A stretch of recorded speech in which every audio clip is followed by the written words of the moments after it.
সরকারি কর্মচারীদের সম্পদের হিসেবের প্রক্রিয়া 2 সপ্তাহের মধ্যে। বিডিআর হত্যাকাণ্ডের পুনঃতদন্ত শুরু হবে শিগগিরই। প্রতিটি নাগরিকের মানবাধিকার নিশ্চিত করা হবে, মার্কিন চার্জ দ্য অ্যাফেয়ার্সকে বলেছেন প্রধান উপদেষ্টা। রোহিঙ্গাদের জন্য সহায়তা বাড়ানোর প্রতিশ্রুতি যুক্তরাষ্ট্রের। শেখ হাসিনাকে দিয়ে ভারতের ফায়দা লোটার শঙ্কা রিজভীর। এস আলমের গাড়ি কাণ্ডে সালাউদ্দিন আহমেদের দুঃখ প্রকাশ। স্পিকারের পদ থেকে শিরিন শারমিন চৌধুরী পদত্যাগ। গ্রেফতারের পর জামিন পেলেন আনোয়ার হোসেন মঞ্জু। হাজী সেলিম রিমান্ডে। কুইক রেন্টালে দায় মুক্তি কেন অবৈধ নয় জানতে চেয়ে হাইকোর্টের রুল। পুঁজিবাজারের অনিয়ম দুর্নীতি অনুসন্ধানে কমিটি গঠন। দেখছিলেন ক্রাউন সিমেন্ট সংবাদ শিরোনাম, এবারে বিস্তারিত। ড্রাইভার, পিয়ন থেকে শুরু করে সচিব পর্যন্ত 15 লাখ সরকারি কর্মচারী সবার সম্পদের হিসেব দিতে হবে। দুর্নীতি প্রতিরোধে সরকারের প্রথম ধাপের কাজের অংশ হবে এটি। আগামী 15 দিনের মধ্যে সম্পদের হিসেব জমা দেওয়ার কার্যক্রম শুরু হবে। নির্দিষ্ট সময়ের মধ্যে কেউ হিসেব জমা দিতে ব্যর্থ হলে তার বিরুদ্ধে কঠোর ব্যবস্থা নেওয়ার হুঁশিয়ারি দিয়েছেন জনপ্রশাসন সচিব ডক্টর মুখলেসুর রহমান। রিপোর্ট করছেন সৈয়দ আব্দুল মুহিত। সরকারের সকল কর্মকর্তা কর্মচারীকে সম্পদের হিসাব জমা দিতে হবে, এমন ঘোষণার একদিন পর সচিবালয়ে সাংবাদিকদের সাথে এ নিয়ে কথা বলেন জনপ্রশাসন সচিব ডক্টর মুখলেসুর রহমান। তিনি জানান, সম্পদের হিসাব দেওয়ার নিয়ম ঠিক করতে দুদক সচিবের নেতৃত্বে 5 সদস্যের একটি কমিটি করে দেয়া হয়েছে। একটা ইউনিফাইড, যাতে এত মানুষের প্রশ্ন না করতে হয়, বুঝতে কষ্ট না হয়, সম্পদ বলতে কি বলছি, স্থাবর বলতে কি, স্থাবর কি, এবং ক খ গ করে আইটেমগুলো আমরা লিখে দেবো। এর বাইরে যদি কেউ থাকে ওখানে বলা থাকবে, অতিরিক্ত থাকলে আপনি এখানে লিখতে পারেন। আর এইটার মাধ্যমে আপনার সম্পদ থাক আর না থাক, আপনার জিরোর সম্পদ থাক, আপনি দাখিল করতে হবে। জনপ্রশাসন সচিব বলেন, সম্পদের ক্ষেত্রে পরিবারের সদস্যদের স্বচ্ছতা থাকতে হবে। চাকরিকালে তার ব্যাচমেটদের আত্মগোপনের কথাও তার বক্তব্যে উঠে আসে। সরকার তো বহুবার চেঞ্জ হয়েছে, এইভাবে কেউ পালায়? বাইতুল মোকাররমের খতিব কেন পালাবে? উনিও তো পালাইছে। আমার ব্যাচমেট, আমি তো অনেক আগে চলে গেছিলাম, সরকার এখানে এনেছে, সরকার আমাদেরকে জনগণের কাজ করার জন্য। আমি তো পালাইনি। আমার ব্যাচমেটরা যারা মাননীয় সংসদ সদস্য হয়েছেন রিটায়ার করার পর, তারাও পালাইছে। সচিব বলেন, দুর্নীতিবাজরা রক্ষা পাবে না। সরকারি চাকরিজীবীদের কেউ ভুল হিসাব জমা দিলেও ব্যবস্থা নেওয়া হবে। দুদক যেহেতু এটা অফিসিয়ালি হ্যান্ডেল করে, তারা এটা বিবেচনা করবে কার সম্পদ ব্যবহারের জন্য কাকে তলব করা হবে। তলব করলে আপনার যখন টেলপের নাম দেখেন, এটা খবর হয়ে যায় না? তার সাজা হবে কি হবে না সেটা অনেক পরের কথা। এই কমিটি আমাদেরকে 7 দিন দেবে, আমরা হয়তো আরো 7 দিন এটা টাইম নেব। উইদিন 15 ডেজ আমরা হয়তো এটা অফিসে পৌঁছে দেবো। সেইখানে টাইমলাইন বলা থাকবে কবে জমা দিবে। জমা না দিলে খবর আছে, সোজা কথা, আইনানুগ খবর। আমি দিব, যেদিন চিঠি ইস্যু করবো আমারটা প্রথম দিব।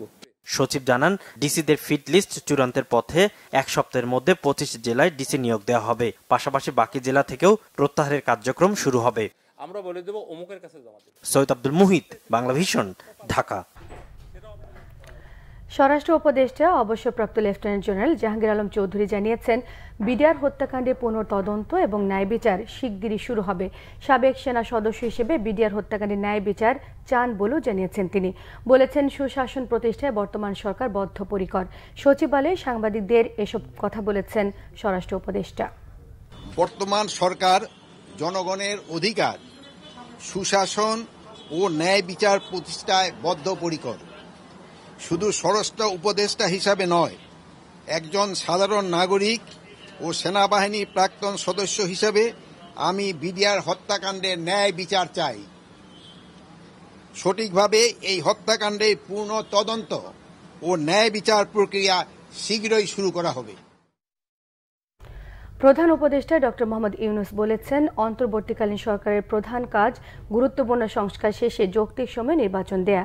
সকালে রাষ্ট্রীয় অতিথি ভবন যমুনায় প্রধান উপদেষ্টার সঙ্গে ঢাকার মার্কিন দূতাবাসের চার্জ দ্য অ্যাফেয়ার্স হেলেন লাফাবি তার সঙ্গে সাক্ষাৎ করে এসব কথা বলেন তিনি। বন্যা দুর্গতদের সাহায্যে দাতাদের একটি সাধারণ প্ল্যাটফর্মের কথাও বলেছেন সরকার প্রধান। প্রধান উপদেষ্টা নিশ্চিত করেন, সংবিধান দ্বারা প্রতিটি নাগরিকের মানবাধিকার নিশ্চিত করা হবে। মার্কিন চার্জ দ্য অ্যাফেয়ার্সের সঙ্গে আলোচনায় মানবাধিকার ছাড়াও সাইবার সিকিউরিটি আইন এবং rapid action battalion RAB issue নিয়ে আলোচনা হয়েছে। নতুন সরকারকে সমর্থন এবং সহযোগিতার জন্য মার্কিন যুক্তরাষ্ট্রকে ধন্যবাদ জানান প্রধান উপদেষ্টা। ধন্যবাদ জানান রোহিঙ্গা ইস্যুতে বাংলাদেশের পাশে থাকার জন্য নিয়েও। মার্কিন এই কূটনীতিক চলতি বছরে রোহিঙ্গাদের জন্য মার্কিন সাহায্য বাড়ানোর কথা জানান। এছাড়া বাংলাদেশের ন্যায় বিচার প্রতিষ্ঠায় মার্কিন যুক্তরাষ্ট্র অব্যাহত সহযোগিতার আশ্বাসও দিয়েছেন এই মার্কিন কূটনীতিক। অর্থ উপদেষ্টা ডক্টর সালেউদ্দিন আহমেদ বলেছেন, চলতি মাসে বা আগামী মাসে বাজেট রিভাইজ করা হতে পারে। তিনি জানান, কালো টাকা সাদা করার সুযোগ বন্ধ করে দেওয়া হয়েছে। সকালে সচিবালয়ে রপ্তানি উন্নয়ন ব্যুরোর কর্মকর্তাদের সঙ্গে বৈঠক শেষে সাংবাদিকদের এসব তথ্য জানান তিনি। বলেছেন, জিডিপির বাস্তব সংখ্যা কত বা এর বৃদ্ধির পরিসংখ্যান জানার চেষ্টা চলছে। জানান, খুব শিগগিরই প্রকাশ করা হবে চলতি বছরের রপ্তানি লক্ষ্যমাত্রা। সাংবাদিকদের প্রশ্নের জবাবে অর্থ উপদেষ্টা জানান, বাজারে ৫, ১০ এবং ২০ টাকার কাগজি নোটের অবস্থা খুব নাজুক। এটি দ্রুত পরিবর্তনের ব্যবস্থা করা হবে। বলেছেন, দেশের মানুষকে মুদ্রা যত্নে রেখে ব্যবহার করতে হবে। বাজেটে বড় বড় উন্নয়ন খাতের প্রকল্পগুলোর বিষয়ে সরকারের উচ্চ পর্যায়ে সিদ্ধান্ত হবে বলে জানিয়েছেন অর্থ উপদেষ্টা ডক্টর সালেউদ্দিন আহমেদ। আমরা অহেতুক অপচয় বা অহেতুক যে সেগুলো আছে সেগুলো আমরা ডেফিনেটলি যুক্তিসম্মত করব। আর প্রজেক্টে ডক্টর ওয়াহিদুল মাহমুদ দেখবে যে যেগুলো অলমোস্ট কমপ্লিট সেগুলোতে ইস্যু করবে, আর কতগুলো আছে পাইপলাইনে, কারণ ওটার সাথে আবার ইআরডির আমার সম্পর্ক আছে, টাকা পয়সা আনা। তারা যদি বলে আমরা কন্টিনিউ করবো না, তাহলে ডোনারদের বলবো না করবো না। আমি সেটা এটা বেশি মেজর কাজ হলো প্ল্যানিং মিনিস্ট্রি প্রজেক্টগুলো, আর ছোটখাটো জিনিস তো বাজেট আমরা রিভিউ করবো পরে। অতএব এই জিডিপির ফ্যাক্টরে এফেক্ট খুব বেশি হবে কি না হবে সেটা ওই আগামী প্রেস করার জন্য বলেছি, ওটা আপনি জানতে পারবেন। বিগত সরকারের সময়ে পুঁজিবাজারের অনিয়ম, কারসাজি ও দুর্নীতি অনুসন্ধানে গঠিত তদন্ত কমিটি নির্দিষ্ট সময়ের মধ্যে প্রতিবেদন দেবে জানিয়েছেন Bangladesh securities and exchange commission বিএসইসির চেয়ারম্যান খন্দকার রাশেদ মাকসুদ। তিনি বলেছেন, আগের প্রতিবেদনগুলো প্রকাশ না করতে রাজনৈতিক চাপ ছিল, তাই সেগুলো আলোর মুখ দেখেনি। তবে এবার জনসমক্ষে উপস্থাপন করা হবে প্রতিবেদন। বিএসইসি কার্যালয়ে তদন্ত কমিটি নিয়ে সংবাদ সম্মেলনে এসব কথা বলেন তিনি আরও জানান, তদন্ত কমিটি প্রথম ধাপে 2 মাসের মধ্যে তদন্ত ও অনুসন্ধান কার্যক্রম সম্পন্ন করে কমিশনে প্রতিবেদন দাখিল করবে। পরে তদন্তের পরিধি আরও বৃদ্ধি পাবে। এখন কোনো রাজনৈতিক চাপ না থাকাকে কাজের সুযোগ হিসেবেও দেখছে বিএসইসি। পুঁজিবাজারের স্থিতিশীলতা এবং বিনিয়োগকারীদের আস্থা ফেরাতে 1 সেপ্টেম্বর 5 সদস্যের অনুসন্ধান ও তদন্ত কমিটি গঠন করেছে নিয়ন্ত্রক সংস্থা বিএসইসি। এসেছি সেটা যদি না করতে পারি আমরা এখানে থাকবো না, একদম পরিষ্কার কথা। তবে আমরা হয়তো ট্যাকটিক্যাল হব, কিন্তু ওই যে আপনারা পাবেন না সেটা না। এটা টাইমিংটা কোনটা বেস্ট টাইমিং, আমরা ওই যে ইয়ের ক্ষেত্রে মানে ব্যবস্থা নেওয়ার ক্ষেত্রে কোনটা বেস্ট টাইমিং সেটা হয়তো একটা হতে পারে, কিন্তু অবশ্যই আপনারা এই তদন্ত রিপোর্ট দেওয়ার জন্যই আমরা তদন্ত কমিটি করেছি। দ্বাদশ জাতীয় সংসদের স্পিকার ডক্টর শিরিন শারমিন চৌধুরী পদত্যাগ করেছেন। রাষ্ট্রপতি মোহাম্মদ শাহাবুদ্দিনের কাছে আজ তিনি পদত্যাগপত্র জমা দেন। পদত্যাগপত্র গ্রহণ করেছেন রাষ্ট্রপতি। তা কার্যকর করে প্রজ্ঞাপন জারি করা হয়েছে। ছাত্র জনতার অভ্যুত্থানের মুখে গত 5 আগস্ট শেখ হাসিনা প্রধানমন্ত্রী পদ থেকে পদত্যাগ করে দেশ ছাড়েন। এরপর রাষ্ট্রপতি সংসদ ভেঙে দেন। 8 আগস্ট অন্তর্বর্তী সরকার শপথ নেয়। শেখ হাসিনার সরকারের পতনে 27 দিনের মাথায় পদত্যাগ করলেন স্পিকার শিরিন শারমিন চৌধুরী। 2008 সালের নির্বাচনে আওয়ামী লীগ ক্ষমতায় আসার পর স্পিকার নির্বাচিত হন আব্দুল হামিদ। তাকে রাষ্ট্রপতি নির্বাচিত করা হলে 2013 সালের 30 এপ্রিল স্পিকার নির্বাচিত হন শিরিন শারমিন। এরপর থেকে তিনি টানা এই দায়িত্বেই ছিলেন। গত 7 জানুয়ারি আলোচিত নির্বাচনে আওয়ামী লীগ জয়ী হয়ে সরকার গঠনের পর শিরিন শারমিন চৌধুরীকে আবার স্পিকার নির্বাচিত করা হয়। রংপুরে গুলিবিদ্ধ হয়ে স্বর্ণ শ্রমিক মুসলিম উদ্দিন নিহতের ঘটনায় আসামি করা হয়েছে শিরিন শারমিন চৌধুরীকেও। রংপুর 6 আসন থেকে নির্বাচিত হয়ে সংসদ সদস্য হিসেবে ছিলেন তিনি। জাতীয় পার্টি জেপির চেয়ারম্যান এবং সাবেক মন্ত্রী আনোয়ার হোসেন মঞ্জু জামিন পেয়েছেন। বিকেলে তাকে গ্রেফতার করে গোয়েন্দা পুলিশ, পরে স্বাস্থ্যগত কারণে তার জামিন মঞ্জুর করে আদালত। বিকেলে রাজধানীর ধানমন্ডি থেকে তাকে গ্রেফতার করা হয়। ডিবির যুগ্ম পুলিশ কমিশনার মোহাম্মদ রবিউল হোসেন ভূঁইয়া বলেছেন, তার বিরুদ্ধে 5টি হত্যা মামলা রয়েছে, তাই ডিবি পুলিশ তাকে গ্রেফতার করেছে। গ্রেফতারের পর আনোয়ার হোসেন মঞ্জুকে ডিবি হেফাজতে নেওয়া হয়েছিল। রাজনীতিবিদ, ব্যবসায়ী এবং দৈনিক ইত্তেফাকের মালিক আনোয়ার হোসেন মঞ্জু পিরোজপুর 2 আসনের সাবেক সংসদ সদস্য এবং তিনি বিভিন্ন সময়ে সরকারের বিভিন্ন মন্ত্রণালয়ের মন্ত্রী হিসেবে দায়িত্ব পালন করেন। আইডিয়াল কলেজের শিক্ষার্থী খালিদ হাসান সাইফুল্লাহ হত্যার ঘটনায় লালবাগ থানায় করা মামলায় গ্রেফতার আওয়ামী লীগের সাবেক সংসদ সদস্য হাজী মোহাম্মদ সেলিমের 5 দিনের রিমান্ড মঞ্জুর করেছে আদালত। ঢাকার চিফ মেট্রোপলিটন ম্যাজিস্ট্রেট আদালতে এই আদেশ দেয়। এর আগে হাজী সেলিমকে আদালতে হাজির করে তার 10 দিন রিমান্ডের আবেদন করে পুলিশ। অন্যদিকে আসামির পক্ষ থেকে রিমান্ডে নেওয়ার আবেদন বাতিল করে জামিনের আবেদন করা হয়। উভয় পক্ষের শুনানি নিয়ে আদালত হাজী সেলিমের 5 দিনের রিমান্ড মঞ্জুর করে। বিকেল 3টার পর কড়া পুলিশি পাহারায় হাজী সেলিমকে আদালতের হাজতখানায় আনা হয়। এরপর মাথায় পুলিশের হেলমেট এবং শরীরে বুলেট প্রুফ জ্যাকেট পরিয়ে আদালতে তোলা হয় তাকে। এই সময় আদালত চত্বরে উপস্থিত বিএনপি সমর্থক আইনজীবী হাজী সেলিমের শাস্তির দাবি করে স্লোগান দেন। রিমান্ড মঞ্জুর হলে আদালতের হাজতখানায় নেওয়া হয় তাকে। রবিবার মধ্যরাতে পুরান ঢাকার বংশাল এলাকা থেকে হাজী সেলিমকে গ্রেফতার করা হয়। ঢাকা 7 সংসদীয় আসনের সাবেক সংসদ সদস্য এবং আওয়ামী লীগ নেতা হাজী মোহাম্মদ সেলিমকে রাজধানীর বংশাল থেকে আটক করেছে ঢাকা মহানগর গোয়েন্দা পুলিশের একটি দল। রবিবার দিবাগত রাতে তাকে আটক করা হয় বলে জানান গোয়েন্দা পুলিশের যুগ্ম কমিশনার মোহাম্মদ রবিউল হোসেন ভূঁইয়া। তিনি জানান, হাজী সেলিমের বিরুদ্ধে একাধিক মামলা থাকায় রাতেই তাকে বংশাল থেকে গ্রেফতার করে ডিবি কার্যালয়ে নেওয়া হয়েছে। আজ সোমবার তাকে আদালতে নেওয়ার কথা রয়েছে। কোটা সংস্কার আন্দোলনের সময় শিক্ষার্থীদের তোপের মুখে পড়েন আলোচিত সাবেক এই সংসদ সদস্য। সেই ঘটনার একটি ভিডিও সামাজিক মাধ্যমে ছড়িয়ে পড়ে। এর আগে অবৈধ সম্পদ অর্জনের অভিযোগে দুর্নীতি দমন কমিশনের মামলায় 2008 সালে 13 বছরের সাজা হয় তার। পরবর্তীতে 2022 সালে এই সাজা কমিয়ে 10 বছর করে হাইকোর্ট। বিএনপির সিনিয়র যুগ্ম মহাসচিব রুহুল কবির রিজভী বলেছেন, শেখ হাসিনাকে দিয়ে ভারত ফায়দা লুটতে পারে, সেজন্য তাকে প্রয়োজন।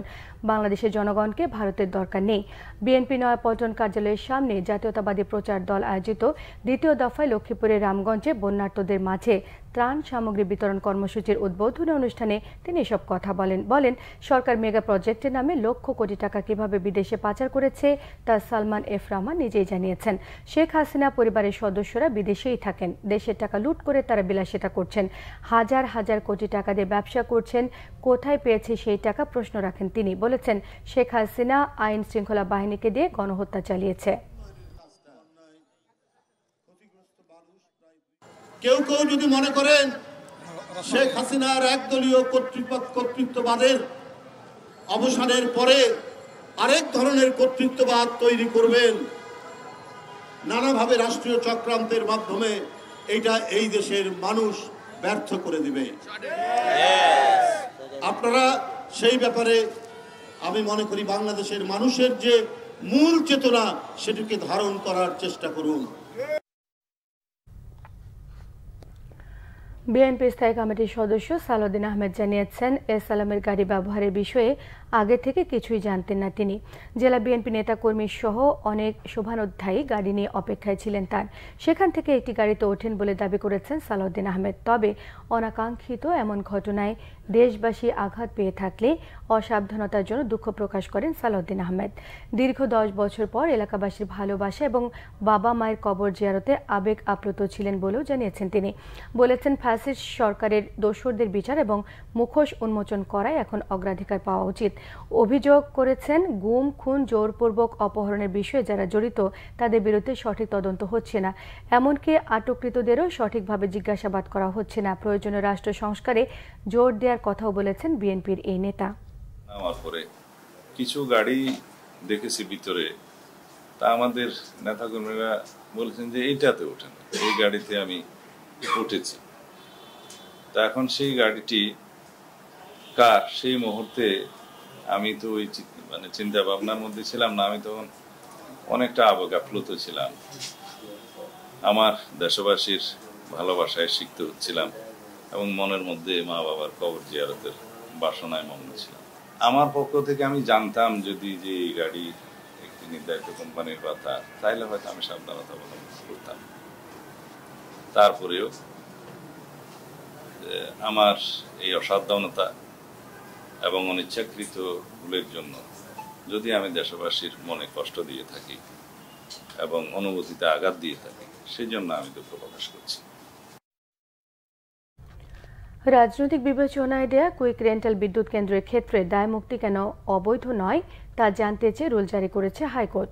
কুইক রেন্টাল সংক্রান্ত বিদ্যুৎ ও জ্বালানির দ্রুত সরবরাহ বৃদ্ধি সংক্রান্ত বিশেষ আইন 2010 চ্যালেঞ্জ করে করা রিটের প্রেক্ষিতে এই রুল জারি করেন আদালত।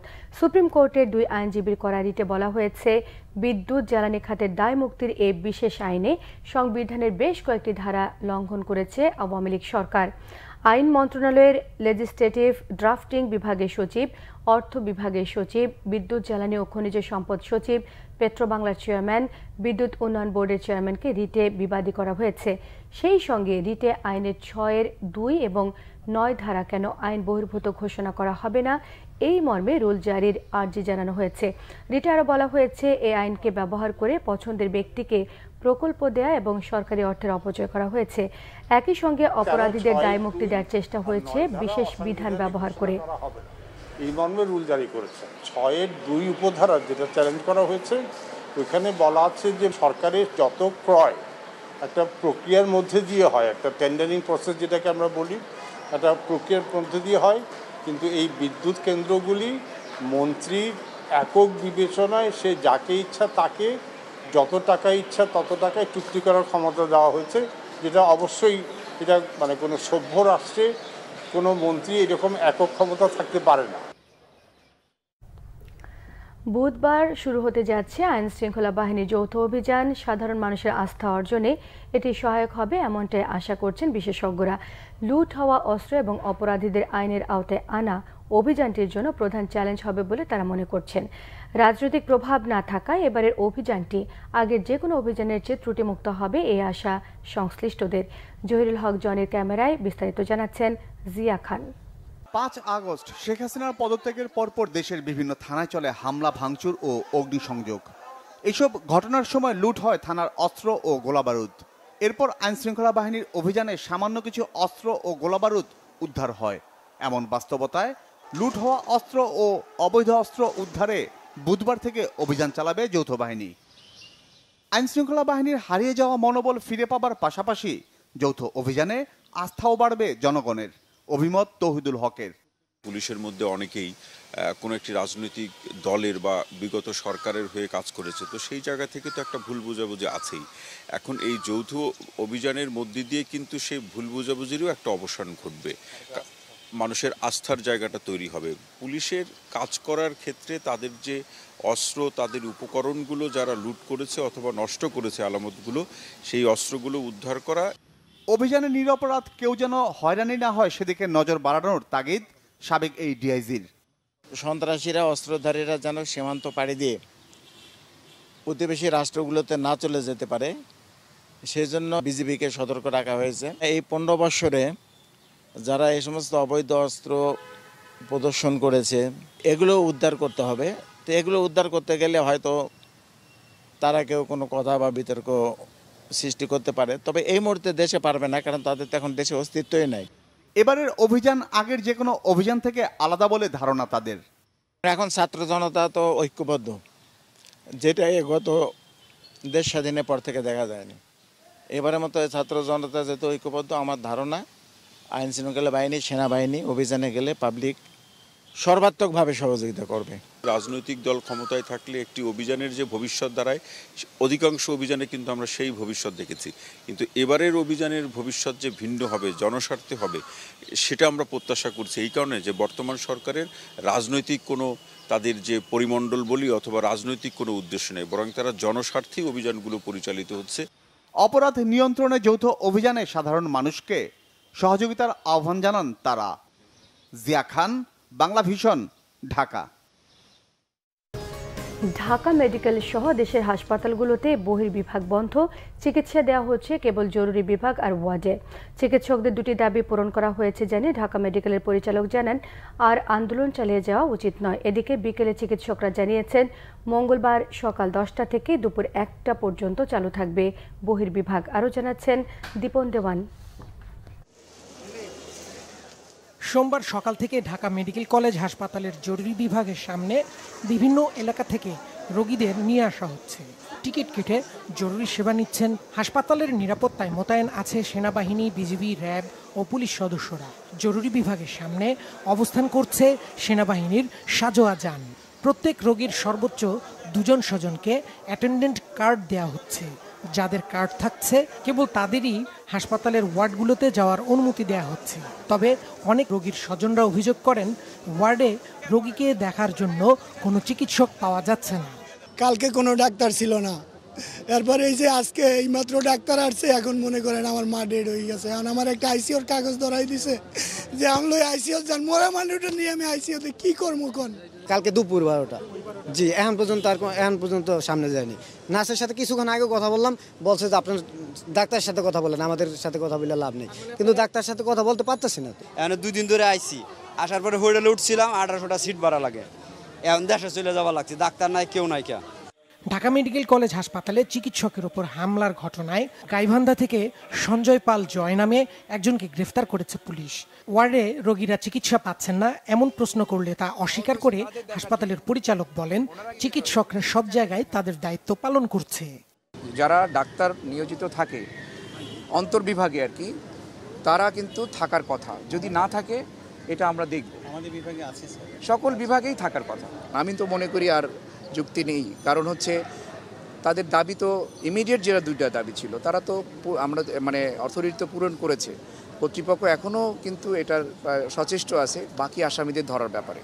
হসপিটালগুলো এখনও সেই স্ট্যান্ডার্ডে নেই। তো আমরা মনে করি প্রত্যেকটা হাসপাতালেই যেন আধুনিকায়ন করা হয়। সরকারের পাশাপাশি বেসরকারি প্রতিষ্ঠান, যারা ধনাঢ্য দেশের প্রতিষ্ঠান আছে এবং ধনাঢ্য ব্যক্তি আছে, তাদেরকেও আমরা আহ্বান জানাবো সারা দেশের হাসপাতালগুলোতে সরকারের পাশাপাশি তারাও যেন এগিয়ে আসে। এদিকে বিকেলে ঢাকা মেডিকেল কলেজ হাসপাতালের প্রশাসনিক ভবনের সামনে সংবাদ সম্মেলনে চিকিৎসক ও শিক্ষার্থীরা জানান, 2 দফা দাবি আদায়ে মঙ্গলবার সকাল 8টা থেকে 10টা পর্যন্ত অবস্থান কর্মসূচি পালন করবে চিকিৎসকরা। বাংলাদেশের রোগীদের সুরক্ষা নিশ্চিতকরণে আমরা আগামীকাল থেকে সীমিত পরিসরে আউটডোর সেবা চালু করেছি। সকাল 10টা থেকে দুপুর 1টা পর্যন্ত আউটডোর সেবা চালু থাকবে এবং সকাল 8টা থেকে সকাল 10টা পর্যন্ত স্ব প্রতিষ্ঠানে অবস্থান কর্মসূচি থাকবে। ইনডোর সেবা, রুটিন ওয়ার্ক এবং পরবর্তী ঘোষণা না দেওয়া পর্যন্ত সীমিত পরিসরে চালু থাকবে। দ্রুত স্বাস্থ্য সুরক্ষা আইন ও স্বাস্থ্য পুলিশ আইন বাস্তবায়নের দাবি জানান চিকিৎসকরা। Dipon Dewan, Bangla Vision, Dhaka. Dhaka medical college হাসপাতালে হামলার ঘটনায় গঠিত তদন্ত কমিটির প্রতিবেদন অনুযায়ী নিরাপত্তা জোরদারের পাশাপাশি 2 জনকে গ্রেফতার করা হয়েছে। কমিটির প্রধান স্বাস্থ্য মন্ত্রণালয়ের অতিরিক্ত সচিব AKM সাইফুল ইসলাম জানান, প্রাথমিক তদন্তে ডাক্তারদের কোনো অবহেলা পাওয়া যায়নি। পরিস্থিতি দ্রুতই স্বাভাবিক হবে বলেও তদন্ত কমিটি আশা করছে। দুপুরে সচিবালয় ব্রিফিংয়ে এসব তথ্য জানানো হয়। পরিস্থিতি বিশ্লেষকদের সুপারিশ পর্যবেক্ষণ আমরা রিপোর্ট দিয়েছি, সেই প্রেক্ষিতে এগুলো বাস্তবায়ন কিন্তু দ্রুত গতিতে শুরু হয়েছে। প্রাথমিক তদন্তে আমাদের ডাক্তারদের কোনো ধরনের অবহেলা আমাদের কাছে পরিলক্ষিত হয়নি। তারা তো সুনির্দিষ্টভাবেই তাদের কর্মসূচিগুলি প্রত্যাহার করেছে, তারপরে তো আর কোনো ঘটনা ঘটেনি। আমরা এই পর্যন্ত মন্ত্রণালয় এবং স্বাস্থ্য বিভাগ যে কার্যক্রমগুলো নিয়েছে, ডাক্তারদের তাতে করে ডাক্তাররা আমরা জানতে পেরেছি যে ডাক্তাররা সন্তুষ্ট এবং আরও কিছু দৃশ্যমান চাই, সেগুলো তো আমরা এখন মাত্র তো 2 জন হয়েছে, তো আরও তো যদি সম্পৃক্ত আরও আমরা পাই আরও অ্যারেস্ট করব। ক্ষমতার মালায় খাওয়া জামায়াতে ইসলামের উদ্দেশ্য নয়, সমাজের গুণগত পরিবর্তনই উদ্দেশ্য জানিয়েছেন দলটির আমির ডাক্তার শফিকুর রহমান। সকালে দিনাজপুর ইনস্টিটিউট চত্বরে বৈষম্য বিরোধী ছাত্র আন্দোলনে নিহত এবং আহতদের জন্য দোয়া অনুষ্ঠানে তিনি এসব কথা বলেন। তিনি আরও বলেন, দেশ এমন হোক যে দেশে জাতি ধর্ম নির্বিশেষে সকল মানুষ শান্তিতে বসবাস করবে। কোনো ধর্মীয় সম্প্রদায়ের উপাসনালয়, বাড়িঘর পাহারা দেওয়ার প্রয়োজন হবে না। জামায়াতের আমির আরও জানান, সন্তানেরা যে বৈষম্য বিরোধী আন্দোলন করেছে, এর মাধ্যমে সকল প্রকার বৈষম্যের কবর রচিত হোক। ক্ষমতার মালাই খাওয়া জামাত ইসলামের উদ্দেশ্য নয়, সমাজের একটা গুণগত পরিবর্তন আনা আমাদের উদ্দেশ্য। এমন একটি দেশ, এমন একটি জগৎ আমরা আমাদের এখানে চাই, যেই দেশে জাতি দল ধর্ম নির্বিশেষে সমস্ত মানুষ শান্তিতে বসবাস করবে। এদেশের নাগরিক হিসেবে দেশে এবং প্রবাসে যেখানেই যাক গর্বের সাথে বলবে, আমি একজন বাংলাদেশী। নরসিংদীর মনোহরদীতে বিএনপির অফিস ভাঙচুরের প্রতিবাদে বিক্ষোভ মিছিল এবং প্রতিবাদ সভা অনুষ্ঠিত হয়েছে। দুপুরে খিদিরপুর বাজারে বিক্ষোভ মিছিল এবং প্রতিবাদ সভা করে খিদিরপুর ইউনিয়ন বিএনপি এবং সহযোগী সংগঠনের নেতাকর্মীরা। সভায় রবিবার রাতে দুষ্কৃতিকারীদের হামলায় খিদিরপুর ইউনিয়ন বিএনপির অফিস ভাঙচুর এবং লুটপাটের ঘটনার নিন্দা এবং প্রতিবাদ জানানো হয়েছে। একই সঙ্গে হামলায় জড়িতদের বিচারের দাবিও তোলা হয়। এ সময় বক্তব্য রাখেন সুকন্দি ইউনিয়ন বিএনপির সাবেক সভাপতি আব্দুল গনি, খিদিরপুর ইউনিয়ন বিএনপির সাংগঠনিক সম্পাদক রাসেল মানিক, ইউনিয়ন স্বেচ্ছাসেবক দলের সভাপতি মাসুদ রানা এবং অন্যান্যরা। দেশের রাজনীতি ঠিক না করে অর্থনীতি ঠিক করা অসম্ভব বলে মন্তব্য করেছেন বিসিসিআইর সাবেক সভাপতি আব্দুল আওয়াল মিন্টু।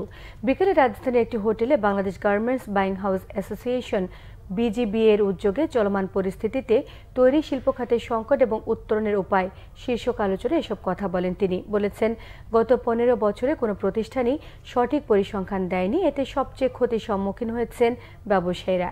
দেশে এতদিন উদ্যোক্তা বান্ধব ব্যবসায়ী পরিবেশ ছিল না, এর জন্য রাজনীতিতে সংস্কার প্রয়োজন। তিনি আরও জানান, সম্পদ অর্জনকারীদের জন্য যে সুযোগ দেওয়া হয়েছিল ঠিক ততটাই অবহেলিত ছিল সম্পদ সৃষ্টিকারীরা। এ সময় বন্দর এবং এয়ারপোর্টে কন্টেনার জট সমস্যা সহ বিদেশি ক্রেতাদের দেশে ভ্রমণের সময় যথাযথ নিরাপত্তার উপর জোর দেন বক্তারা। জন্য আমরা অবস্ট্রাকশন ক্রিয়েট করব, অতদিন আমাদের এই সমস্যা কোনোদিন যাবে না। তো দরকার দেশে এমন একটা বিনিয়োগ, যে বিনিয়োগের মধ্যে কর্মসংস্থান হবে। এখন আমি তো কোনো বিনিয়োগ এখন দেখি না, এই মুহূর্তে আমি কোনো বিনিয়োগ দেখি না, বরঞ্চ আমাদের যে ফ্যাক্টরিগুলো এখন আছে সেগুলি কেউ যায় পদ্ধতি এই ডিমান্ড, কেউ যায় আগুন লাগাই দিচ্ছে, কেউ শ্রমিকের উস্কে দিচ্ছে। এটার জন্য আমরাও দায়ী, আমার দলও দায়ী, আমি কেন কারোকে বলতেছি না। তো এখন এটাকে আমাদের সবাই কন্ট্রিবিউশন করে যদি আমরা ঠিক করতে পারি খুব ভালো। রাজধানী উন্নয়ন কর্তৃপক্ষের বিশদ অঞ্চল পরিকল্পনা ড্যাব বাস্তবায়ন স্থগিত করার দাবি জানিয়েছে বাংলাদেশ স্থপতি ইনস্টিটিউট। সকালে জাতীয় প্রেস ক্লাবে এক সংবাদ সম্মেলনে অন্তর্বর্তীকালীন সরকারের কাছে এই দাবি জানান ইনস্টিটিউটের সভাপতি খন্দকার সাব্বির আহমেদ। তিনি জানান, ঢাকা শহরের 66% এলাকা রাজুকের পরিকল্পনার বাইরে, যার কারণে অপরিকল্পিত নগরায়ণ হয়েছে। লিখিত বক্তব্যে আরও অভিযোগ করা হয়, ড্যাব প্রণয়নে আইনি ব্যত্যয়, প্রণয়নের অস্বচ্ছতা, বৈষম্যমূলক নীতি, জলাশয় বন্যা প্রবাহ অঞ্চল, কৃষিজমি ধ্বংসের সুযোগ এবং নকশা অনুমোদনে দুর্নীতির অভিযোগ এনেছে তারা। অংশীজনের সক্রিয় অংশগ্রহণের মাধ্যমে ড্যাপের সংস্কার চেয়েছেন স্থপতিরা। ড্যাপে বৈষম্যমূলক নীতি থাকার অভিযোগও করেছেন তারা। এলাকা হচ্ছে ইনফর্মাল, তার মানে ফর্মাল প্ল্যানিং বা রাজুক কর্তৃক কোনো প্ল্যান করা না। পরিকল্পিত হবে কবে এগুলা? এই পরিকল্পিত নগরী তৈরি করার জন্য গাইডলাইনটা কি, কে দিবে? এখানে এটা দিতে হবে রাষ্ট্রকে, দিতে হবে রেগুলেটরি বডি, রাজুক, পৌরসভা বা যারা আছে। আমি কিন্তু ঢাকার কথা শুধু বলছি না, এই এই এই বৈষম্য সারা সব শহরগুলোতেই আছে। সেই জায়গা আরও কিছু খবরে এখন থাকছে একটি ডেস্ক রিপোর্ট। কুমিল্লার লাকসামে বন্যায় ক্ষতিগ্রস্তদের পাশে দাঁড়িয়েছে শিল্প প্রতিষ্ঠান ভাইয়া গ্রুপ অব ইন্ডাস্ট্রিজের সহযোগী প্রতিষ্ঠান ভাইয়া হাউজিং ও ভাইয়া hotel and resort limited. Laksam পৌর শহর ও লক্ষ্মীপুরের বিভিন্ন আশ্রয় কেন্দ্রে দুর্গতদের মাঝে ত্রাণ সামগ্রী বিতরণ করা হয়। এ সময় প্রতিষ্ঠানটির ঊর্ধ্বতন কর্মকর্তারা উপস্থিত ছিলেন সেখানে। এই বর্জ্য ব্যবস্থাপনায় শুরু হলো Walton computer exchange offer season 4। এই সিজনে ক্রেতারা যে কোনো ব্র্যান্ডের সচরাচর আইটি পণ্যের বদলে ওয়ালটনের নতুন পণ্য ক্রয়ে পাবেন 20% পর্যন্ত ছাড়। এক্সচেঞ্জ অফারটি উদ্বোধন করেন ওয়ালটন হাইটেক ইন্ডাস্ট্রিজ পিএলসি এর managing director SM Mahbubul Alam এবং ওয়ালটন ডিজিটেক ইন্ডাস্ট্রিজ লিমিটেডের চেয়ারম্যান SM রেজাউল আলম। উত্তরা 10 নম্বর সেক্টর ওয়েলফেয়ার সোসাইটির বর্তমান কমিটি বাতিল চেয়ে নতুন করে নির্বাচনের দাবিতে সংবাদ সম্মেলন হয়েছে। জাতীয় প্রেস ক্লাবের মাওলানা মোহাম্মদ আকরাম খাঁ হলে এ সংবাদ সম্মেলনের আয়োজন করে ঐক্য পরিষদ। উপস্থিত ছিলেন লেফটেন্যান্ট কর্নেল ফারুক, সাবেক জয়েন্ট সেক্রেটারি কাজী ফেরদৌস ও Masud Habib Khan Siddiqui. Bangla Vision news desk. এ পর্যায়ে খেলার সংবাদ।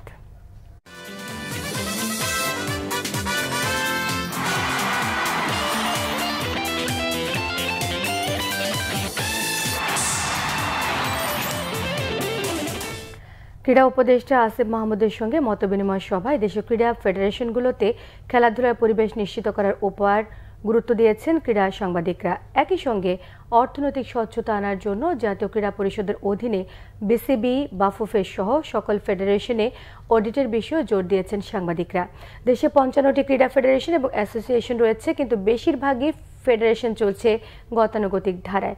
সেখানে বছরে কয়েকটি খেলাধুলার ইভেন্ট আয়োজন করে ফেডারেশনের শীর্ষ কর্মকর্তারা নিজেদের পদবি ধরে রাখছেন। বছরের পর বছর ধরে একই পদে থেকে ব্যক্তির উন্নতি হলেও খেলার মানের কোনো উন্নতি হচ্ছে না। এইসব ফেডারেশন এবং অ্যাসোসিয়েশনের যোগ্য এবং দক্ষ ক্রীড়া সংগঠকদের দায়িত্ব দেওয়ার উপর গুরুত্ব দেন সাংবাদিকরা। দেশের ক্রীড়াঙ্গনের অভিভাবক জাতীয় ক্রীড়া পরিষদ এনএসসিকে আরও সংগঠিত এবং গতিশীল করে ক্রীড়াঙ্গনে ভূমিকা রাখার কথা তুলে ধরেছেন সাংবাদিকরা। মহিলা ক্রীড়া সংস্থার সংস্কারের উপরও গুরুত্ব দিয়েছেন তারা।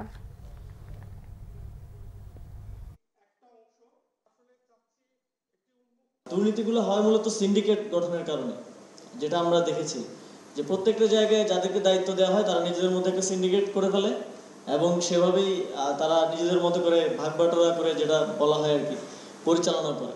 সিন্ডিকেট যাতে না হতে পারে সেই ব্যবস্থা হিসেবে আমরা সেখানে স্থানীয় ক্রীড়া সংগঠক, ছাত্র প্রতিনিধি রেখেছি।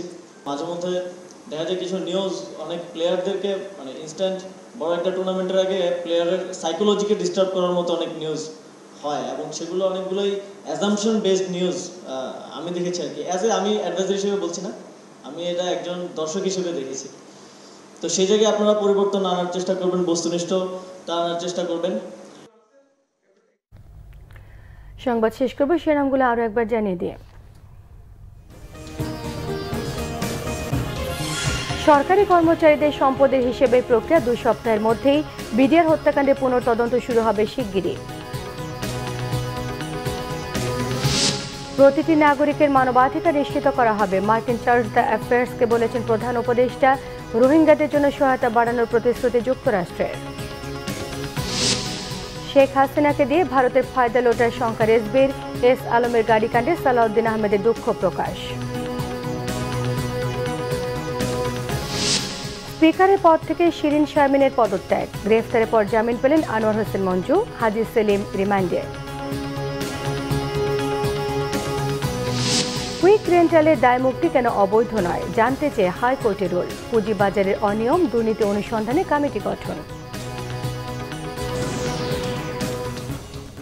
এই ছিল এখনকার মতো। পরে সংবাদ রাত 1টায় দেখার আমন্ত্রণ রইল। এছাড়া বাংলাভিশন সংবাদ ও সংবাদ সংশ্লিষ্ট অনুষ্ঠান দেখতে ভিজিট করুন www.bbnews24.com, facebook.com/বাংলাভিশন নিউজে সাবস্ক্রাইব করুন, youtube.com/বাংলাভিশন নিউজের সঙ্গে থাকায় সবাইকে ধন্যবাদ।